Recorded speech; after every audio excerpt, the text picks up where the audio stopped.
In this video, we're going to talk about making a direct connection from a wire support to some type of element. So as you can see here, I've got several different pieces of plastic or metal or tin or what have you that make up my elements. And all of these examples here have some way of connecting a support. In this case, most of these are wire. So let's step through these. And the whole point of the video is to get to what's called a classic J-bend, which is taking a piece of wire and bending it into a J shape, then goes to the element with a couple holes. This is real classic of what Alexander Calder has done for his mobiles over the many years of his career. So let's get started and talk about these a little bit.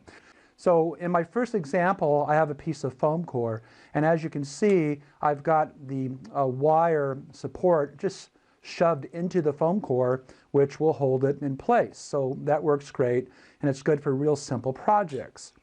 Next, there's a piece of tin where I drilled a couple holes, passed a couple screws through it, and then with some wing nuts, tightened down on a piece of wire that's bent to go where each screw has been drilled through, where the screw is going to pass through. So this is kind of a cool way of attaching an element to a support as well.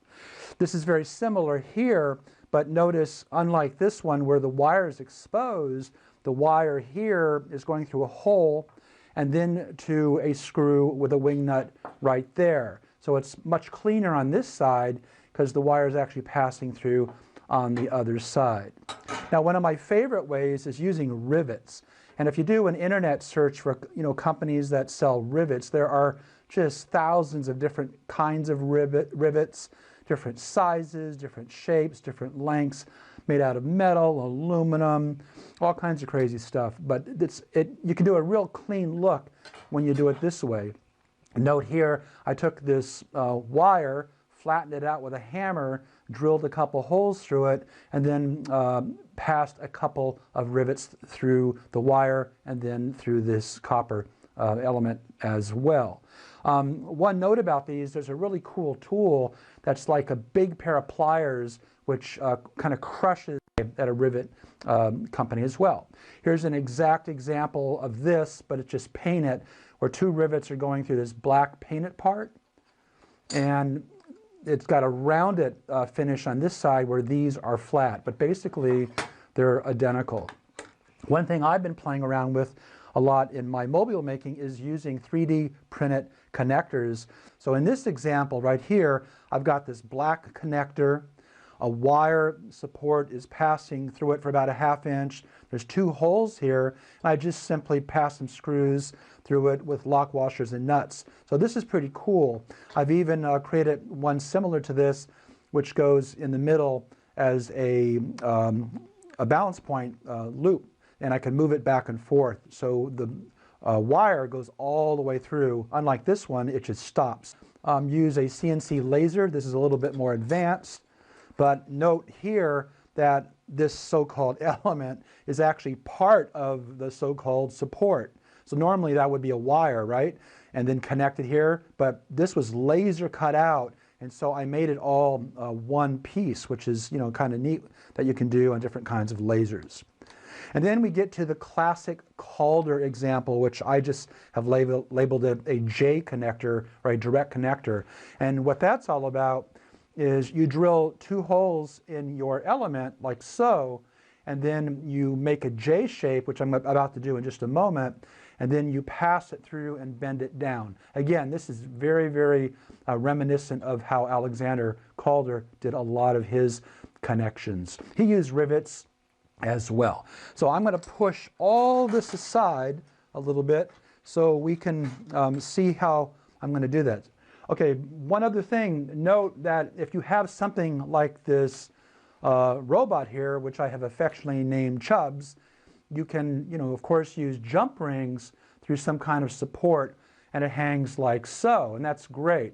But again, what I'm also want to share with you is if you aren't making a mobile that has jump rings and can very easily attach to something like this little red antenna here, then you can go over to the classic way and put a couple holes in your element and then pass your wire support through it. So how do you actually bend this? So let's go through the steps. I'm going to take a marker. I'll need a pair of needle nose pliers, which are up here, and we'll take a little bit of wire, which I've already pre-cut. So you can do this for many, many, many different kinds of elements and attaching it to wire. So the trick here is, first of all, you take your wire and you line it up where your two holes are, but the trick is you want to go ever so slightly past the hole that's most towards the center of your element and mark them. So first of all, I'm going to mark this one and the second one, and I have just about a ½ inch extra, which is going to make this J-bend shape. Okay, that's step one, marking the holes. Step two, and this, by the way, this is not going to be perfect. Sometimes I mess it up, and that's okay. That's part of the art of mobile making. But what I'm going to do now is I'm going to simply take my needle nose pliers and bend this up. That's the first step. Then come to the second one and bend this up as well. Now note, I call this a J bend because it looks a little bit like the letter J. Now the trick here is what we want to do is pass this really long piece through the outer hole and then take this part of the J and pass it through the inner hole. So the way I'm going to do that is go ahead and pass this through like so. I'm going to turn on the side so you can see it, and then take the bottom part of that J and pass it through that hole as well. And now from the top view, it looks like this. Now I can use my hands or the needle nose or crushing pliers as they're called, and I could flatten this part a little bit more, but it looks like it came out pretty darn good. So we'll leave it right there. Next, I'm going to bend this down a little bit with the pliers, and with my finger or these, either one works, bend it all the way down. Next step, and that's pretty much the last step, is just simply use your pliers or your hand and bend that down as well. And now you've made what I call a direct connection. So note, here's this view, here's the side view. I'm going to put this down for the camera so it doesn't get too blurry. And we'll turn it over to this top view. So again, this is very, very similar to how Calder made his connections. He actually did it slightly different than me, but I've also seen on some of his mobiles, he did it exactly like that.